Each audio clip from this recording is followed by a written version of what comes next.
Hello student, आज हम new lesson start करने वाले हैं हींग वाला। हींग वाला कहानी के लेखक है, कवियत्री है सुभद्रा कुमारी चौहान।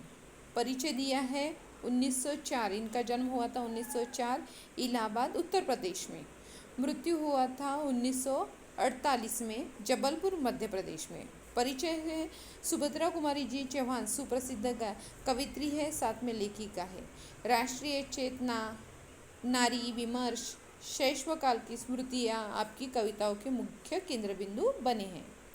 इनकी प्रमुख कृतियाँ हैं बिखरे मोती, उन्मत्दिनी, सीधे साधे चरित्र इनके कहानी संग्रह है। मुकुल, त्रिधारा, जालियनवाला बाग, बसंत, ऐसे इनके कुछ और ज़्यादा बहुत सारे ऐसे काव्य संग्रह है। अब गद्य संबंधी यहाँ पे बताया गया है। गद्य संबंधी कुछ बातें हैं। प्रस्तुत कहानी में लेखिका ने जाति धर्मों के बंधनों से ऊपर उठकर, जो जाति धर्म का जो बंधन रहता है उससे ऊपर उठकर सहज और सरल मन को महत्व प्रदान किया है। सहज और जो सरल मन है उनको महत्व प्रदान किया है। कोई भी धर्म गलत शिक्षा नहीं देता। कोई भी धर्म है कि उसमें गलत शिक्षा नहीं मिलती। गिने चुने लोगों के कारण ही समाज में अशांति छा जाती है, फैल जाती है।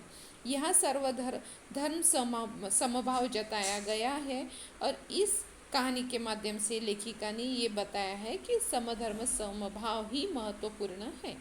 अब कहानी का माध्यम ही ऐसा है। अब हींग वाला है, एक व्यक्ति है और वो हींग बेचने का काम करता है। हींग लेके आता है और घर घर जाके बेचता है। अब इस कहानी के माध्यम से जैसे सुभद्रा कुमारी चौहान जी ने इस कहानी के माध्यम से हींग वाले का भी परिचय दिया है और जिस घर में वो हींग बेचने जाता है उन लोगों का भी यहाँ पे परिचय है। अब लगभग 35 साल का एक खान आंगन में आकर रुक गया। कितने साल का था खान? 35 साल का। अब यही खान है जो रोज हींग बेचने का काम करता है। हमेशा की तरह उसकी आवाज़ सुनाई दी, अम्मा हींग लोगी? यानी जैसे वो हमेशा आवाज़ देता था वैसे ही उसने आवाज़ दी और बोला कि अम्मा हींग लोगी? पीठ पर बंधे हुए पीपे खोलकर, पीठ पर जो पीपे बंधे हुए थे वो खोलकर उसने नीचे रख दिया। अब जैसे है यहाँ पे बताया गया है कि पीठ पर खोले हुए पीपे उसने जाकर जैसे खोलकर बंधे हुए पीपे रख दिए। पीपे का मतलब है, जैसे पीपे का मतलब आपको, पीपे का मतलब यहाँ पे बताया गया है कि जैसे वो हींग बेचने का काम करता था। पीपा यानी काठ या लोहे का ढोल के आकार का बड़ा पात्र। पीपे का मतलब है काठ या लोहे का ढोल के आकार का बड़ा पात्र। तो उसे खोलकर उसने नीचे रख दिया और मैल सीरी के नीचे बने चबूतरे पर, और जैसे एक चबूतरा पेड़ के नीचे एक बना हुआ चबूतरा रहता है, एक जैसे एक ओटा, उस पे वो क्या हुआ, उस चबूतरे पे जाकर बैठ गया। उस पेड़ के नीचे जो रहता है काठ, उसके ऊपर वो जाके बैठ गया।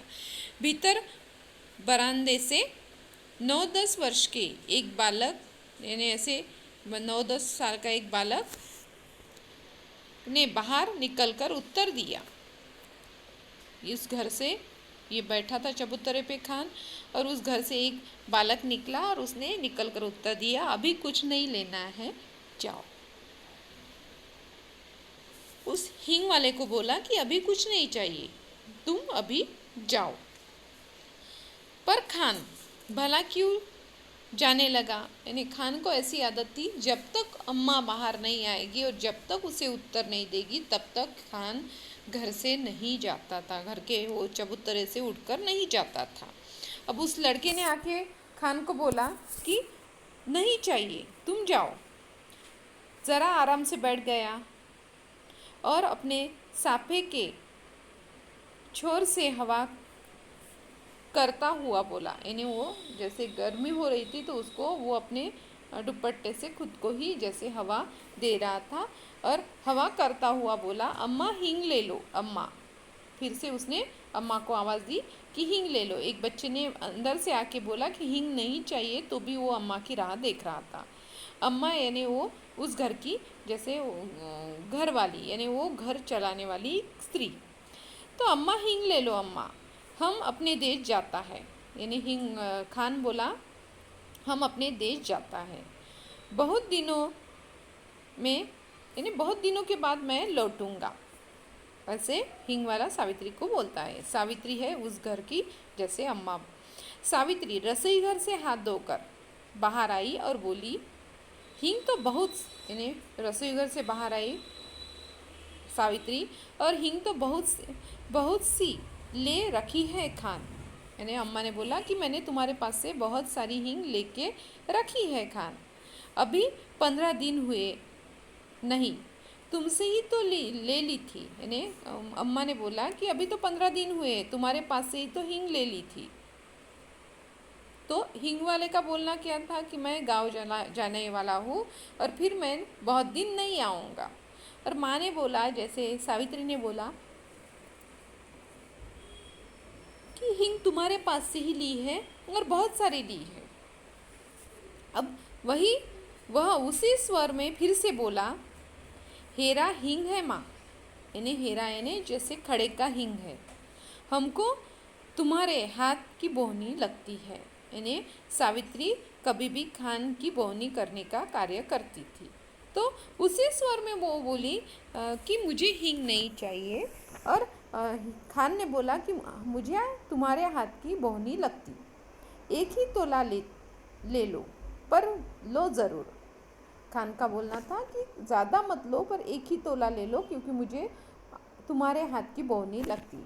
इतना कहकर फौरन एक डिब्बा सावित्री के सामने सरकाते हुए कहा, तुम और कुछ मत देखो माँ, यह हिंग एक नंबर है, हम तुम्हें धोखा नहीं देगा। यानी हम तुम्हें धोखा, यानी माँ को बोलता है खान की मैं तुम्हें धोखा नहीं दूंगा, हिंग बहुत अच्छा है।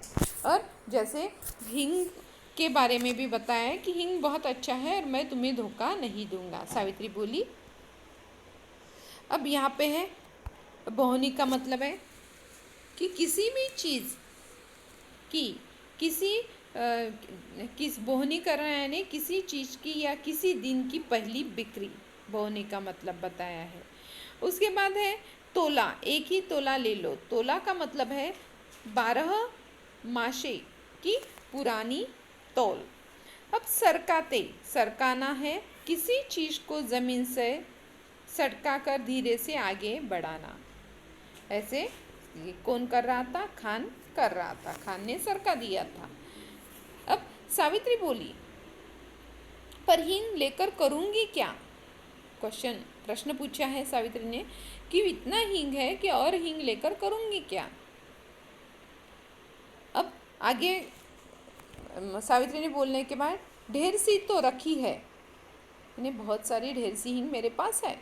खान ने कहा कुछ भी ले लो, कुछ भी ले लो अम्मा, हम देने के लिए आया है। यानी कुछ भी ले लो अम्मा, हम देने के लिए आया है, घर में पड़ी रहेगी। यानी खान का बोलना था कि है तो रहने दो, और भी घर में पड़ी रहेगी और तुम्हारे काम आएगी। हम अपने देश को जाता है, यानी हम अपने देश जा रहे हैं, तो और ही लाके नहीं दे सकेंगे इसके बाद में, तो ले लो। खुदा जाने कब लौटेंगे। खान का बोलना था कि खुदा जाने मैं कब लौटूंगा, गांव जा रहा हूँ, अपने देश जा रहा हूँ, तो पता नहीं मैं कब लौटूंगा। और खान, अब क्या हुआ, खान ने क्या किया, और खान बिना उत्तर की प्रतीक्षा किए हिंग तोलने लगा। अब उसने तोलने का काम किया, तो वो जैसे माँ का सुन ही नहीं रहा था, तोलने नहीं, जैसे उसका वज़न कर रहा था वो। उसके बाद उसने क्या किया, अब सभी जैसे वो तोलने लगा हिंग, तो खान को जैसे खान का बोलना था कि मैं बहुत दिन लगेंगे मुझे, और तुम मत ले। यानी जैसे प्रतीक्षा करने के बाद खान ने बोलना था कि मैं बहुत दिन नहीं आऊँगा, तो सावित्री का बोलना था कि मेरे पास बहुत हिंग है, तोलो मत। इस पर सावित्री के बच्चे नाराज़ हो गए। सावित्री के 3 बच्चे थे और तीनों बच्चे खान से नाराज़ हो गए और सावित्री से भी नाराज़ हो गए क्योंकि खान ज़बरदस्ती सावित्री को हींग दे रहा था। सभी बोल उठे, मत लेना माँ। सभी सावित्री को बोले कि मत लेना माँ। तीनों बच्चे माँ सावित्री से बोलने लगे, तुम कभी न लेना। बच्चे बोलने लगे, तुम कभी भी मत लेना। ज़बरदस्ती तोले यानी वो ज़बरदस्ती वज़न करते जा रहा था। कौन? खान। ज़बरदस्ती करना यानी ज़बरदस्ती यानी बलपूर्वक कराया गया काम। खान वही काम कर रहा था। सावित्री ने किसी की बात का उत्तर न देकर हींग की पुड़िया ले ली। सावित्री ने क्या किया? बच्चों ने नहीं बोला था, किसी का भी उत्तर नहीं दिया और वो खान के हाथ से पुड़िया हींग की ले ली। पूछा, कितने पैसे हुए खान? खान को पूछा कि कितने पैसे हुए खान तुम्हारे, वो पुड़िया लेकर। अब खान बोलता है, बच्चों का बोलना था कि जैसे हींग मत लो, और माँ ने वो हींग कुछ भी न बोलते हुए ले ली थी। इसलिए बच्चे अब क्या हुए थे? नाराज़ हो गए थे। और जैसे खान ज़बरदस्ती वो हींग तोलकर माँ के हाथ में खान ने दे दी थी क्योंकि वो गाँव जा रहा था। अब कितने पैसे हुए ये माँ खान से पूछती है।